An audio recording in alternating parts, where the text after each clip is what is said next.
আসসালামু আলাইকুম রহমতুল্লাহি ওবরকাতুহু। সম্মানিত দর্শক, ডোনাল্ড ট্রাম্প আমেরিকার রাষ্ট্র ক্ষমতায় আসার পর ডক্টর মোহাম্মদ ইউনূসের সরকারে রীতিমতো একটা অস্থিরতা এবং আতঙ্ক শুরু হয়ে যায়। যথেষ্ট কারণ আছে।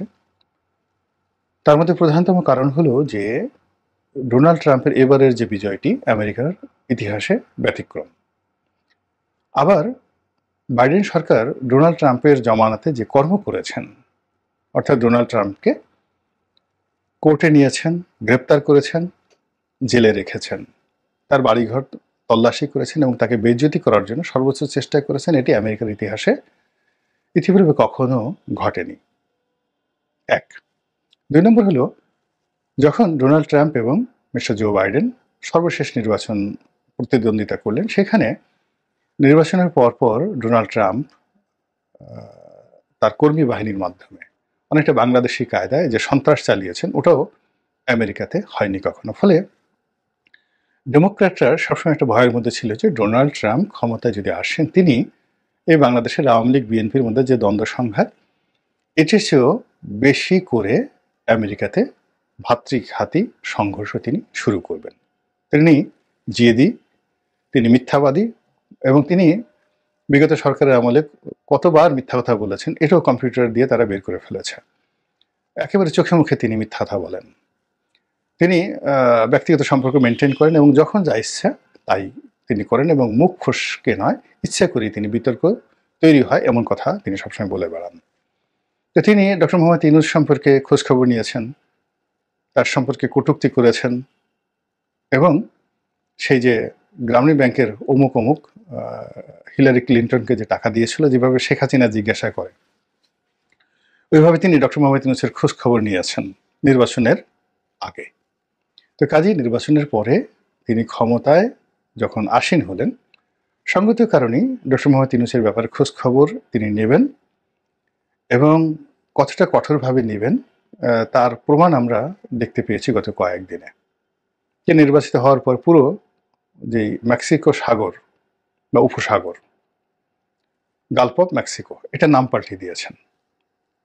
তারপর তিনি কানাডার মতো রাষ্ট্রকে আমেরিকার অন্তর্ভুক্ত করার জন্য তিনি বলেছেন যে আসলে কানাডা বাংলা মানে যাকে বলা হয় আমেরিকার অঙ্গরাজ্য হওয়া উচিত। তিনি ডেনমার্কের নিকট থেকে গ্রিনল্যান্ড দখল করার জন্য তিনি ঘোষণা দিয়েছেন যে গ্রিনল্যান্ড তিনি দখল করে নেবেন। এরকম আরো অনেক কিছু। তো এই খ্যাপাটে মানুষটি ডক্টর মোহাম্মদ ইউনূসের জন্য যে বুমেরাং হবেন, ক্ষতিকারক হবেন, এই ধরনের চিন্তা ভাবনা না করাটাই এক ধরনের নির্বুদ্ধিতা, যেটি সরকার যারা পরিচালনা করেন এখন এই মুহূর্তে বাংলাদেশে, তারা নিঃসন্দেহে আমার সাথে জ্ঞানী গুণী এবং তারা সেই বিষয়গুলো খুব ভালো করে বুঝেন এবং সেই জন্যই তাদের একটা প্রস্তুতি পর্ব চলছে, তলে তলে, সামনে পেছনে। একটি কাজ হলো যে তাদের যে পুরনো সম্পর্ক, আমেরিকার যে লবি, অর্থাৎ ডক্টর মোহাম্মদ ইউনূসের যে আমেরিকান যে লবি রয়েছে, সেই লবিতে সেই ক্লিন্টন ফাউন্ডেশনের সঙ্গে জর্জ সরোজের নাম আসছে, বিখ্যাত ধনকুবের, যিনি আমেরিকার যে ডিপ স্টেট পরিকল্পনা, সেই পরিকল্পনাতে অর্থ বিনিয়োগ করেন এবং এটি কিভাবে করেন, যারা আমেরিকার ফরেন পলিসি সম্পর্কে জানেন তারা খুব ভালো করে জানেন যে আমেরিকার অনেকগুলো কোম্পানি রয়েছে, অয়েল কোম্পানি, তারপরে অনেকগুলো প্রতিষ্ঠান রয়েছে যারা আমেরিকার নামকরা যে রাষ্ট্রীয় প্রতিষ্ঠান এবং বেসরকারি প্রতিষ্ঠান, এনজিও, তাদের মাধ্যমে বিলিয়ন ডলার বিভিন্ন দেশে তারা বিনিয়োগ করে সেই দেশের রাষ্ট্র ক্ষমতা পাল্টিয়ে ফেলে। তারপর রাষ্ট্র ক্ষমতা পাল্টিয়ে ফেলার পর ওখানে নিজেদের লোক নিয়োগ করে এবং নিজেদের লোক নিয়োগ করে তারা উইদিন 60 ডেজের মধ্যে মানে অসম্ভব সব রাষ্ট্রীয় পর্যায়ের যে বাণিজ্যিক চুক্তিগুলো তারা করে ফেলে। তো ধরুন তারা বিনিয়োগ করলো বাংলাদেশ বা ভুটানের ক্ষেত্রে বা মালদ্বীপের ক্ষেত্রে $1 বিলিয়ন, মানে 10,000 কোটি টাকা বা 11,000 কোটি টাকা, কিন্তু তারা দেখা গেল যে 60 দিনের মধ্যে এমন কয়েকটি ব্যবসা পেল 1 লক্ষ কোটি টাকা তারা হাসিল করে নিয়ে গেল। এটাই ডিপ স্টেটের থিওরি এবং এই থিওরিটা বাস্তবায়ন করার জন্য আমেরিকাতে যে কজন লোক বিনিয়োগ করেন তাদের মধ্যে জর্জ সরোজের নাম এই মুহূর্তে সবচেয়ে বিতর্কিত। তো যাই হোক, তাদের সঙ্গে ডক্টর ইউনূসের কী সম্পর্ক, তাদের সঙ্গে বর্তমান উপদেষ্টাদের কী সম্পর্ক, আমি কিচ্ছু জানি না। আমার এটা বলাও ঠিক হবে না, কিন্তু আপনারা সামাজিক মাধ্যমে ইচ্ছা করলে অনেক কিছু দেখে নিতে পারেন এই সময়ের মধ্যে কী কী ঘটনা ঘটে গেছে। আপনারা একবার একটু কল্পনা করেন তো, যে আমাদের গ্রাম বাংলার যে কথাগুলো রয়েছে, খায়দায় চিকন আলী মোটা হয় রমজান, আন্দোলন করলো কারা, ও রক্ত দিল কারা, আর উপদেষ্টা হলো কারা। এতেই বুঝবেন যে এই সিলেকশনগুলো কোত্থেকে এসেছে, কারা করলো। এই আন্দোলনের সঙ্গে সেই যমুনাতে যারা বসে আছে, কেউ বিশেষ সহকারী, কেউ অমুক অমুক থমুক, মানে ইত্যাদি যে পদ পদবীগুলো একেবারে ম্যাটিকুলাসলি হয়ে গেল 24 ঘন্টার মধ্যে, কারাই তালিকাগুলো দিল। আমরা বিএনপির লোক, আওয়ামী লীগের লোক, জামাতের লোক, তারপরে শেষে অন্যান্য যারা রাজনৈতিক লোকজন আছে, সব টাসকি খেয়ে গেলাম। কেউ বলে যে এরা মানে প্রথম আলোর লোক, কেউ বলে ডেলি স্টারের লোক, কেউ বলে ভারতের লোক, কেউ বলে আমেরিকার লোক, কেউ বলে এনজিওর লোক, কিন্তু আলটিমেটলি এই ঘটনাগুলো কিন্তু ঘটে গেছে। তা কাজেই এগুলোর পিছনে অনেক অনেক পরিকল্পনা রয়েছে। তো যারা এই পরিকল্পনার অংশীদার, তারা সবসময় আমাদের মাথায় কাঁঠাল ভেঙেছে, আমরা সবসময় নির্বোধের মতো তাদেরকে প্রশংসা করেছি, এবং তাদের দ্বারা অনেক ক্ষেত্রে আমরা প্রতারিত হয়েছি। তো এখন যে ঘটনাগুলো ঘটছে সেটা হলো, যেহেতু আমেরিকার একটা পট পরিবর্তন হয়েছে, আর বাংলাদেশের বর্তমান যে পট পরিবর্তনটা, এটি পূর্বতম রেজিম অর্থাৎ জো বাইডেনের একটা মাস্টার প্ল্যানের অংশ। তো কাজেই এই সময়টিতে যারা বর্তমান রেজিমে রয়েছেন তাদের মধ্যে এক ধরনের অস্থিরতা কাজ করবে, এবং তাদের যে বিপদ বিপত্তি কি কি হতে পারে এটি আপনার আমার বা সাধারণ আমজনতার চেয়ে তারা ভালো জানেন। এর কারণ হলো এই ধরনের খেলাধুলা করেই তারা জীবনে সফল হয়েছেন। কোনো কাজকর্ম করেননি, একটা এনজিও চালিয়েছেন, শত শত কোটি টাকার মালিক হয়েছেন। কোনো কাজকর্ম করেননি, শুধুমাত্র সরকারি টেন্ডারবাজি করেছেন, কোনো কাজকর্ম করেননি, কিন্তু সারা জীবন দেখা গেছে রাষ্ট্রের যত যাকে বলা হয় ঘি মাখন পোলাও, এগুলো সব খেয়েছেন। অধ্যাপক, খুব নামকরা অধ্যাপক, কিন্তু দেখা গেল যে জীবন অধ্যাপনাই করেননি, কিন্তু সেই ভারতের দালাল বা আমেরিকার দালাল রূপে, কিংবা শেখ হাসিনার দালাল রূপে, বা অন্য কারো দালাল রূপে দেখা গেল যে তারা সবসময় গদিতে চেয়ারে বসে পোলাও কোরমা মাখন অতীতেও খেয়েছেন, এখনো খাচ্ছেন।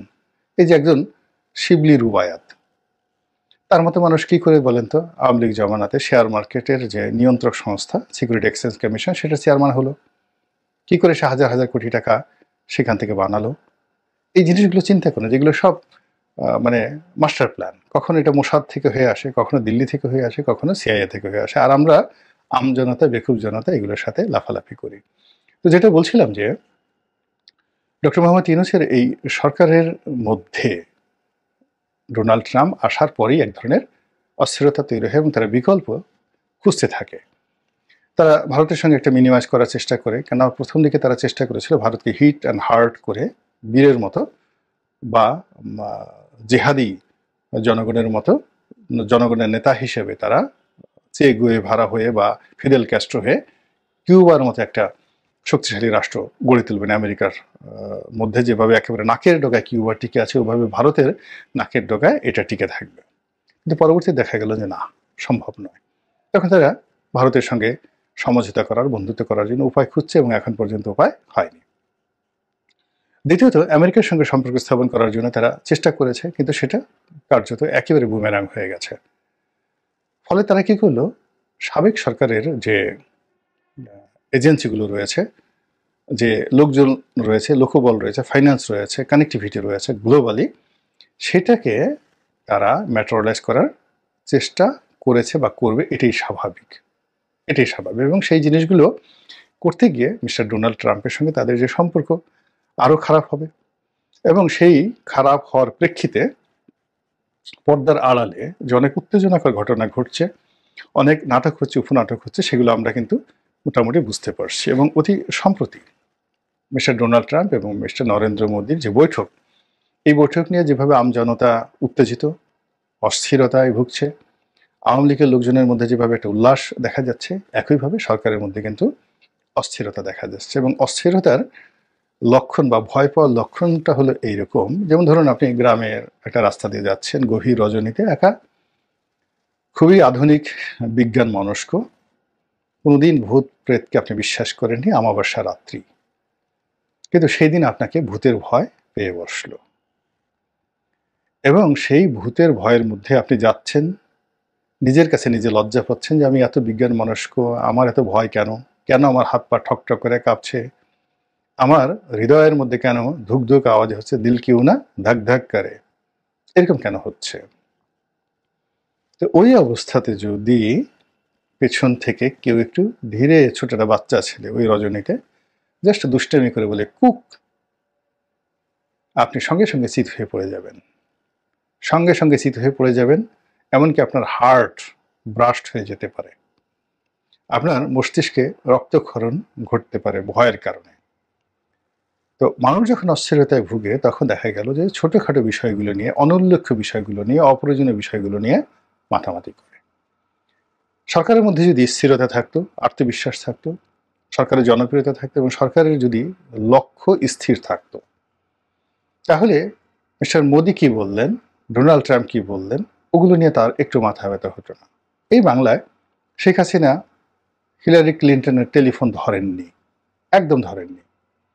আর হয়ারাজ দেখা যাচ্ছে যে আমাদের ডক্টর মোহাম্মদ ইউনূস একজন রাষ্ট্রদূতের সাথে তিনি বৈঠক করতে গিয়ে যেভাবে কাচুমাচু করেছেন, আমেরিকা রাষ্ট্রদূতের সঙ্গে বৈঠক করতে গিয়ে, কিংবা যশ সরোজের ছেলে যখন আসলো তার সঙ্গে বৈঠক, কিংবা অন্যান্য IMF এর কর্তাদের সাথে তার বৈঠক, ওখানে তো আপনি বডি ল্যাঙ্গুয়েজ দেখলে বুঝতে পারবেন যে তার আত্মবিশ্বাসটা কোন পর্যায়ে রয়ে গেছে। এই ধরনের লোকজন গত 15 বছরে শেখ হাসিনার দরবারে ঢুকতেই পারেনি। তো যেটা বলছিলাম যে এই অস্থিরতার কারণে কি হচ্ছে, আমরা যেভাবে আলোচনা করছি আমাদের মধ্যে অস্থিরতা রয়েছে, ভয় রয়েছে, আতঙ্ক রয়েছে, সরকারের মধ্যে রয়েছে, এবং এই জন্য সরকার কি করছে, রিয়্যাক্ট করছে। কি রিয়্যাক্ট করছে? ডেইলি স্টার বাংলা, মানে ডেইলি স্টার ইংরেজি পত্রিকা, এটার একটা বাংলা ভার্সন রয়েছে অনলাইনে। তো সেখানে সেই নরেন্দ্র মোদী এবং ডোনাল্ড ট্রাম্পের বৈঠকের বিষয়বস্তু নিয়ে একটি রিপোর্ট করা হয়েছে বাংলায়, এবং সেখানে বাংলাদেশের বিষয়টি নরেন্দ্র মোদীর হাতে আমি ছেড়ে দিলাম, এরকম অনুবাদ করা হয়েছে। আর এটা দেখে শুনে সরকারে যারা কর্তা ব্যক্তি খেপে মেপে একেবারে রীতিমতো অস্থির, এবং তারা ভার্ব শিখাচ্ছেন, অ্যাডভার্ব শিখাচ্ছেন, প্রিপোজিশন শিখাচ্ছেন, এটার ইংরেজি অনুবাদ এই, ইংরেজির এটার বাংলা অনুবাদ এই হবে।